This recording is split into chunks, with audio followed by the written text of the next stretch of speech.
The first thing Princess Veolyra noticed was the silence, because apex predators do not fall silent unless something worse has entered the room. The council chamber of the Carex Dominion had always hummed with restrained violence. War beasts chained in ceremonial alcoves. Generals whose species had evolved by hunting suns and cracking moons. Creatures that made lesser civilizations kneel by instinct alone. And yet, as the humans stepped forward, every predator leaned back. Veolyra felt it in her bones before her mind could explain it. Pressure. A shift. The kind that meant history had just taken a breath. The human wore no armor. No weapons. No insignia beyond a thin gray band on his sleeve. An apprentice's mark. He stood behind Ambassador Kess, head lowered, hands clasped, eyes unfocused, as if none of this mattered to him. Which made it worse. Because apex predators do not fear soldiers. They fear inevitability. And something about this human felt inevitable. But that was only the beginning. Veolyra had been sent to observe, not to speak. As third heir to the Crystal Throne, her role was symbolic. A living reminder that the Carex did not negotiate from weakness.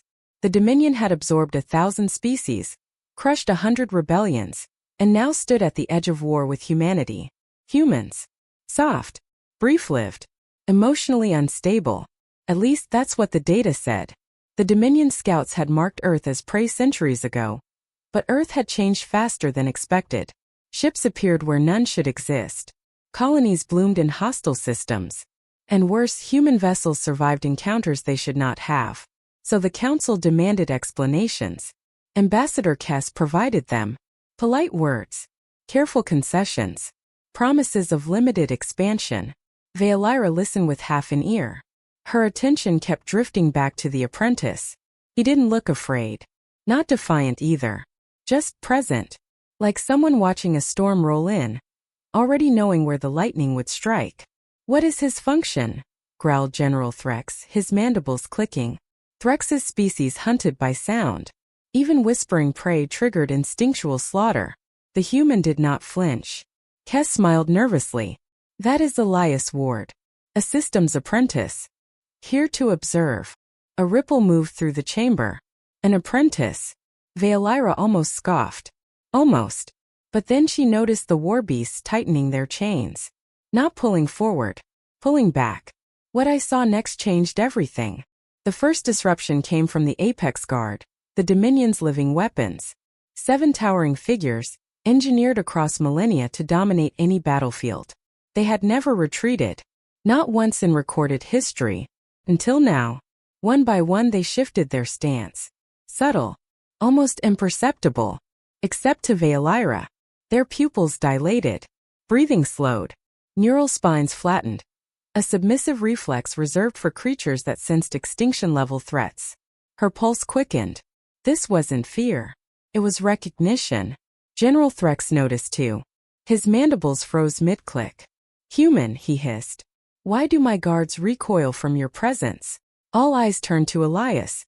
The apprentice finally raised his head. And for a fraction of a second, Veolyra saw something ancient behind his eyes. Not cruelty. Not rage. Calculation. Elias blinked and it was gone. I'm sorry, he said softly. I didn't mean to intrude. The translator rendered his words perfectly. Too perfectly. Kess stiffened. Elias, he warned. But Elias had already stepped forward. That was when the chamber's gravity shifted. Not physically. Emotionally. Veolyra's instincts screamed. Run. Bow. Hide. She forced herself to stay still. Explain, Threx demanded. Elias met the general's gaze, and did not look away. Your apex guards, Elias said, are designed to identify existential threats. That's their function. Threx's eyes narrowed. And I was part of the calibration team. Silence fell like a blade. None of us were prepared for the truth. The council erupted. Accusations. Threats. Demands for proof. Kess tried to intervene, but Elias raised a hand, and the room quieted. Veolyra felt it then. The thing beneath the calm. Authority. I apologize for the deception, Elias said. I was advised it would reduce complications. Deception. Threx snarled. You claim dominion over our greatest weapons? No, Elias replied. I help design the threat thresholds they respond to. He paused. And I may have exceeded expectations. A hollow field ignited at his gesture. Data spiraled, neural signatures, predator-prey matrices, extinction curves. Veolyra recognized some of it. Forbidden science. Pre-collapse theories. You modeled fear, she whispered. Elias looked at her surprised. Then smiled faintly. Yes, princess. We modeled fear. And what comes after? He turned back to the council. Your guards aren't reacting to me, he continued. They're reacting to the projection of what humanity becomes if provoked. The hollow shifted. Simulations unfolded. Human fleets adapting mid-battle. Colonies weaponizing entire ecosystems. Stars dimmed. Civilizations vanished. Not through malice but momentum. A species that learned through loss. And never forgot. The room felt colder. But that future isn't inevitable, Elias said. Unless you force it to be. That was the moment Veolyra realized this was not a negotiation. It was a warning. The mid-story twist came with a single question. Why an apprentice? Veolyra asked. All eyes turned to her. Elias studied her carefully. Because I'm still learning, he said. And because the ones who finished learning don't come to councils. A chill ran through her. Threx recoiled. You threaten us with ghosts? Elias shook his head. No. With graduates. The hollow collapsed. The apex guard stepped back another pace. Kess exhaled like a man waking from a nightmare. Veolyra felt something else. Shame.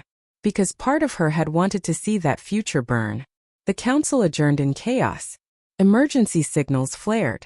Military doctrines shattered. And Elias walked out like nothing had happened. But that was only the beginning. Later, Veolyra found him alone on the observation deck, staring at the stars as if counting old friends. You humiliated them, she said. I educated them, Elias replied. You scared them. Yes. She hesitated. Why spare us? Elias turned, expression heavy. Because we know what it's like to be hunted. And what it costs to survive. She saw it then, the weight behind the calm. Lost worlds. Burned skies. Names carried like scars. You're not an apprentice, she said quietly. He smiled without humor. No. I'm a failsafe. Silence stretched between them. If the Dominion attacks Earth, Veolyra asked, what happens? Elias looked back at the stars. The predators step back, he said. Or they don't exist long enough to regret it. She believed him. That terrified her. The final vote never happened. The Dominion withdrew its fleets.